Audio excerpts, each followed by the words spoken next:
seems to be two things at the moment that we're particularly short on. One of those is good news. And the second thing is a sense that something's being done. So people often write in and say to me, well, it's all very well us talking about this, but what are we doing? So I thought I would try and address a couple of those things by not talking about something else or a different topic, but sharing a bit instead about what I'm up to. And in the larger sense, a kind of macro sense, that involves stuff that's happening elsewhere. So like, for example, the Dutch farmers and their protests. I'm involved with helping those. And very soon, hopefully, I will be over with the Dutch farmers as they protest about the ridiculous constraints that are being placed on them as they try and do the very simple thing of feeding the good people that they care about. So I think there's a sort of linking up of freedom people all over the world, same in Oxford, where we're trying to wake people up to the idea that 15-minute cities and so-called bus filters aren't just going to be all about a much more pleasurable way of living where you can just hop and skip to the supermarket and come back on a lovely airy bus, that something much darker is happening. I'm also working with and trying to highlight things that have happened to people on our side. So, for example, Andrew Tate, having his sentencing, or rather not his sentencing because he's never been sentenced, but being held for another 30 days, extended until April, 4 months, being held in Romania without ever being charged with anything, without anyone ever having something they could charge him with, held for 4 months without cause, because if there is cause, please show it. And then in the last week or so, I've been on the phone with Alex Belfield, trying to work out a way where he can make it through another 2 years and 3 months of being held in a Category C prison for a 5.5-year term for the crime of saying stuff on YouTube, and that being called dangerous stalking. And it seems almost beyond belief that those things are happening. But it's kind of part of why I know there's no such thing as the law. There's no such thing as justice in that sense, because once the system decides that it needs to be rid of you, it will remove you, just as they did with my friend Tommy when I walked him to prison, knowing he would go to prison despite no one else in the history of time ever being put in prison for contempt of court. And of course, as my friends and circle are put behind bars, it's always been a slight wonder of how I am not. And one can only assume that that day will come for me, and it will only be a matter of time. But these are the ways that our network of many tries to sustain each other, by providing those links, providing support, or occasionally just giving voice to stuff that other people shy away from. People don't want to speak out in support of Andrew, but almost just calling out the fact that how can you detain someone for 4 months with no charge, because people are afraid it will contaminate them or taint them. And so no one talks of it. And of course, that's exactly what those who run the system want. They want no one to speak of it, which is why it's important for someone like me, who is as free as it's possible to be. There's nothing anyone can take from me now. I can keep speaking out and I can keep joining up these networks. And networks are really the theme of what I'm trying to share here, I suppose. Closer to home and headed towards me, and I'm really not wanting to talk about myself in all of this. I've just joined TNT Radio, which is being put together out of Australia. And in my mind, it's like pirate radio. It's like the boat that rocked. It's like Radio Caroline. And it's just a great guy who's decided that rather than do nothing, let's do something. And let's join people together with conversations that matter. So I have joined his merry band of pirates, and together I'm hoping to help connect the many networks that I know are alive and thumping with life, despite the fact that not many people can see them or hear them. And so I'm going to be, and am, devoting an hour on radio each day with that team to try and help build that network, to try and offer another way and support really the work of one guy who's put his money where his mouth is and is trying to actually get people who speak truly freely to speak their mind, which is a glorious thing. I also am out and about all over the country right now at speakeasies. So people won't be aware necessarily because we don't speak of them for obvious reasons. But we are now living in a time of prohibition. And the new alcohol is actually speech. And so being able to gather together at speakeasies where people used to gather together so they could speak freely and drink freely and have a lovely time, those are alive and well. And I've been travelling, speaking at the Speakeasy Network through America, California, Colorado, Arizona, Florida, Texas for 5 years while I was eviscerated from the UK. And now I'm super excited and super proud to be part of helping people to gather together, which is, as I see it, my main mission and my kind of what I do well, is giving people or demanding that people gather and demanding that people go into rooms, look around and realise they aren't alone. Life is nothing like they're being told it is. And that an old world, a nostalgia for how things were before is absolutely still there in your town. And when we gather 100 of us above an underwear shop, or 50 of us in a cafe, or 75 of us in a basement, you'll know who I'm talking about. That's the proof that the old world is still there. It just can't be talked about, but it's building, and I'm definitely part of that. And I don't talk about the detail of it too much because clearly to protect the speakeasies, we can't publicise the speakeasies beyond what I've just said here. The other thing that I think is important for maybe for me this week, or it's been very uplifting, is for the first time in 5 years being able to speak on BBC.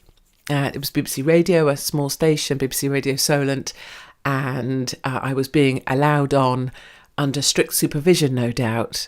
And a producer's hand was on the dump button ready to hit it, as they surely did, I'm certain. But I was allowed to speak. And even though it was set up as a thing against me, so reasons why 3 of my venues are cancelled, which actually has come about because I have an actual stalker who is threatening and has threatened various people. And we're alert to that now, and it's been reported to the police. But because we live in a crazy time where organisations and establishments are so terrified of the mob and the woke mob and being on the wrong side, that it only takes actually one crazy individual for them to think that the mob might come. So the interview was set up with me on the back foot. My venues have been cancelled. Clearly I'm a bad person. I shouldn't be allowed to speak. How terrible and how humiliating that these sold out venues had to have their tickets refunded. I didn't cancel anything. I'm good to my word. I always do what I say I'm going to do. I've never missed something I said I would do, even if I was slightly on my last legs or dislocated both arms in the night. I will always be there. Anyway, but I was allowed to speak for the first time in 5 years. What was amazing and so brilliant, and the reason I want to share this is not about me. It's about the callers who called in and said, and the BBC guy, the presenter, whatever, child, didn't want to, because they're supposed to be about balance, right, and being impartial, and they have to pretend to be impartial, blah, blah, blah. So he would obviously like some calls to come in saying, well, no, we don't want this woman to be given a platform, blah, blah, blah, blah. But they didn't. So he's just reading them as they came in, and as they came in, it was like, I'm not a big fan, or I don't like that woman, or I've never agreed with her, or I might not think I want to see her, but she should be allowed to have her space, and these venues should not have cancelled. And to hear that in my lifetime, knowing where it's come from 5 years ago, how I, couldn't breathe without being locked up, arrested, whatever, or the craziness of the monster that the media created, with my help, I guess, but still, the monster, the idea now that people who probably imagine they dislike me, but what they mean is they disagree with me, are saying she should be allowed a platform on BBC. And that was live on the air. I mean, subsequently, my next comment about the tyranny of lockdown, that got dumped. But that doesn't matter. It's still progress. And so what I'm trying to share here in this long-winded way is there is progress. I can feel, you can't necessarily feel or see or hear it, but I do. And the reason I'm sharing this is because I'm trying to tell of it. I'm trying to tell of the global network. I'm trying to tell you of your local network that you might not be able to see or hear, like rabbits in the hillside, right? Their burrows, peeking their little heads out to see if it's safe to come out. And then there's things like the BBC and people calling in to say, no, fair play, let her do her stand-up show. She's trying to make people feel better. Let her carry on. And then at a much more local level, to me, I do have these stand-up shows. We just gained 3 more venues. The Wirral, because of people trying to help me get venues and to help explain to venues that this is just about gathering people at as lower ticket price as we possibly can. Sittingbourne is like a tenner, I think. It might be a 12 quid. But we gained the Wirral, Sittingbourne, and we gained, oh yes, London. Can you tell I don't come from London? Oh yeah, that little place. What's it called? What's that place called again? Stupid mare. Oh yeah, London. So the Wirral, Sittingbourne, London, and then amazingly, I was supposed to be booked in Skegness, and someone got to them because of me going up to just talk about the amazing hotels who stood firm, again, didn't take the Home Office money and didn't have illegals put into the heart of Skegness. The embassy there got nervous, I think, and I was supposed to be speaking there, but instead Mablethorpe has come along just up the road. And amazingly, all of the hotels that I just went to highlight and support, the Hatters and the Savoy on the front, who declined the Home Office money, even though it would have made their lives so much easier. They're helping promote, and so we're selling out in Mablethorpe as well. And most of my dates that I have stand-up shows for have sold out. And I really don't care about that from my point of view. This is not the ego of, typical comedians who it's about them. This is about supporting venues, helping the venues keep going, as were Blackpool. They had their best weekend in their modern history when I was there last. This is about getting people together, and my whole heart loves that. When I get there, I can just say to people, look around. And it's the best thing ever. It makes my job so easy because people look around and go, oh my goodness, like 1,000 people in Blackpool. Look how many there are of me. And the most important thing to me when we speak about, look how many there are of me or my side, is that this side is a side that simply wants the best for each other. And that's why we're being so kind of beaten down or brutalised or forced to hide. We're painted as these things in the media. So like we heard Sadiq Khan say that people who are against ULEZ are far right, which is an insanity that is beyond any of us. But what's so glorious is that the people in the room, let's just take Blackpool. My brilliant gay army is out there, beautiful, beautiful men who typically bring their mothers. And afterwards, when I get to meet everyone, and I stay until I've met everybody that came, I get to meet their mums as well, which is just brilliant. Then it's mums with their sons, so 18-year-old, 19-year-old daughters or sons that come with their mums.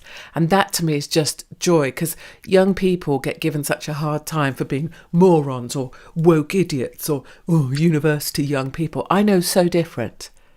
So many young people are with us, not in everything. No one has to agree with everything or anything, actually.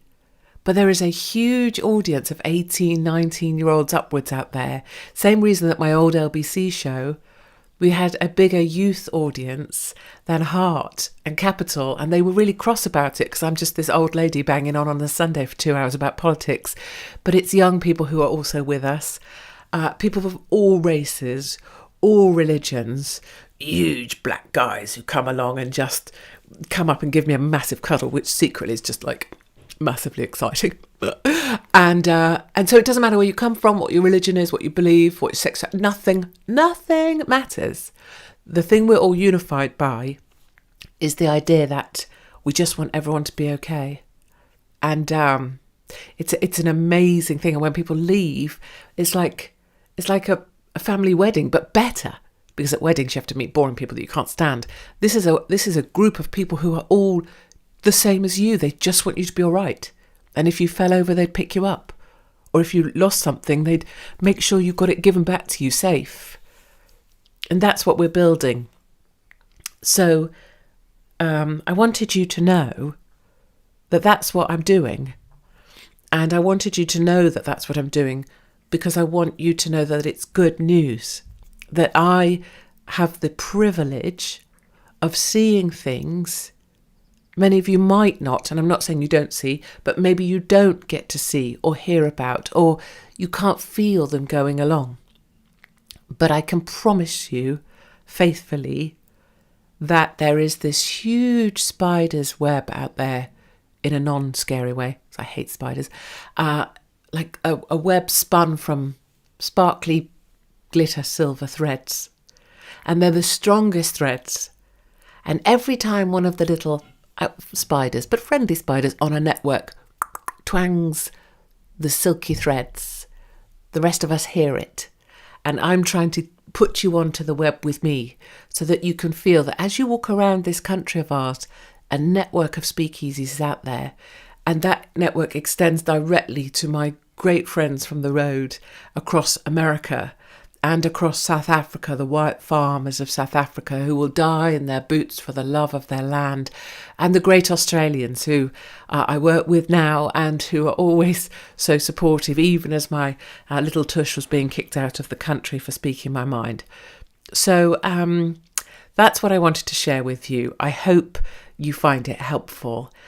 Please know, as my final message, I suppose, on this, when you feel like it's too dark to carry on, please know for certain from someone who sees it firsthand that you are not alone, that we are many and we are stronger together. If you'd like to sign up at my website, just so you can stay in touch, we'll never spam you, we'll never send you anything, we'll never give anyone your email address. It's only Lovely Mark that will have it. It's Katie's Arms, as in Katie's, IES, and then Arms, ARMS, katiesarms.com. And there's tickets there if you want to come to an event under the shop, or you can just sign up and keep connected. And then every little while I will put out a little message like this so that you can know quietly what's actually going along. Onwards we go, good people.